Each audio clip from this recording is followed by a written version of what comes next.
Alright. I can't stop laughing. Sorry. Ow. Alright. Okay. This is gonna be fun for you to edit.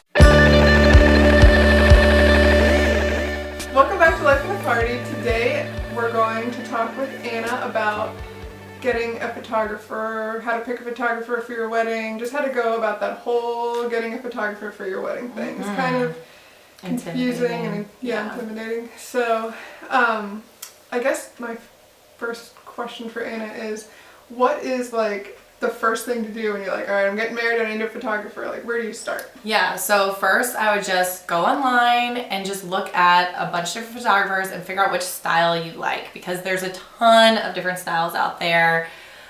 People who are more like documentary, people who have very like clean, sharp images, people who are kind of like bright colors, the film look. Like, there's a lot of different styles out there. So figure out what style that you like, that you want your forever wedding pictures to be, because in 20 years you don't want to have a photographer that kind of did a fad and then they look like weird in 20 years. Like, you want pictures that are going to look beautiful all the time. So that's the first thing I would do. Figure out what style you like. Okay, cool. A question that I know I had when I was sitting down with my husband or my fiance at the time and trying to figure out wedding stuff was like setting a budget. And it's so hard to like know how much everything kind of costs when you've never been married before. Yeah, planned a wedding. So where would you like start? I know it's like a big range for photographers, but where would you start a budget at? I would say like a good starting point is around $2,500. It is possible to find photographers for less than that, but they're usually either you have a very small package that doesn't come with a lot, maybe only like 2 to 4 hours, or they're just not experienced and they haven't shot many weddings. So I would say like $2,500 is a good like starting point where you're going to get a little more hours and a better package. Okay. So once I've found a photographer that matches the style that I really want and they fit into my budget, what do I do then? Right, and they're available on your date. And they're available. Yeah, you want to meet with them. It's really important to meet with photographer and not just like talk over email, because they're going to be with you in those most like special, intimate moments on your wedding day. So you want to make sure that you guys get along. You want to make sure that your personalities work together. You want to let the photographer lead the conversation. They've done this before. It might just be your first time, you know, so they're probably going to ask you some getting to know you questions and just kind of talk about like the timeline and what the wedding will look like for them. And just maybe show you like some examples of their work and stuff like that. What you want to do at the end of this meeting with them is make sure they go over some key things. They probably will, but in case they don't, we just wanted to like hit on some things that you definitely need to know after meeting with a photographer. So the first thing is what their package includes. Does it include a second shooter, an album? Do you get the digital images like on a USB? Do those digital images have the logo on them? Because you don't want your forever pictures to have someone's logo on it. What travel is included? Is an engagement session included?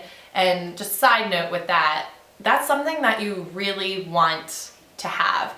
Even if you're like, I don't really need those pictures, I have plenty of pictures with my fiance. An engagement session is so important for a photographer to get to know the couple and for the couple to get to know the photographer. It also allows the wedding day to go a lot more smooth, because it's always like awkward the first like 30 minutes of an engagement session when you're like in someone's face with a camera and trying to capture their love, you know, you're like, ah. But people always tend to warm up to it, and so on the wedding day they're used to you and it just goes a lot smoother. The second thing is a timeline for the wedding day, like a kind of photography timeline. You want to make sure you kind of know what their plan is and where they're going to be at certain times.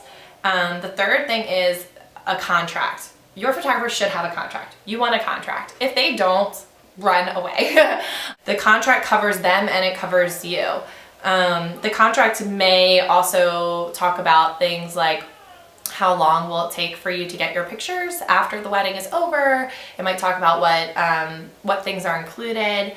And you also might want to make sure if on your wedding day you wanted to add another hour, like how much it would be, like can the contract be changed in that sense. And the last thing that like, it's not like a must, but it's just nice to have is asking for a full wedding gallery to see what a typical wedding might look like from that photographer. Because on blogs, everyone puts like the best of the best. Last thing I want to say that just because some people really worry about details, typically before the wedding, a photographer might send out like a survey or a questionnaire that will go over like all the wedding details.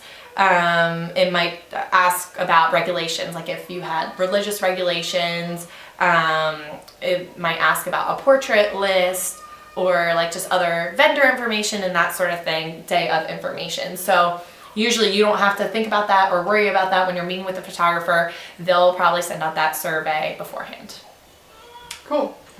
So if we went over anything that you want more detail on, like budget or style or questions, whatever, let us know and we'll do another video for you. And don't forget to give this video a thumbs up right below if you liked it.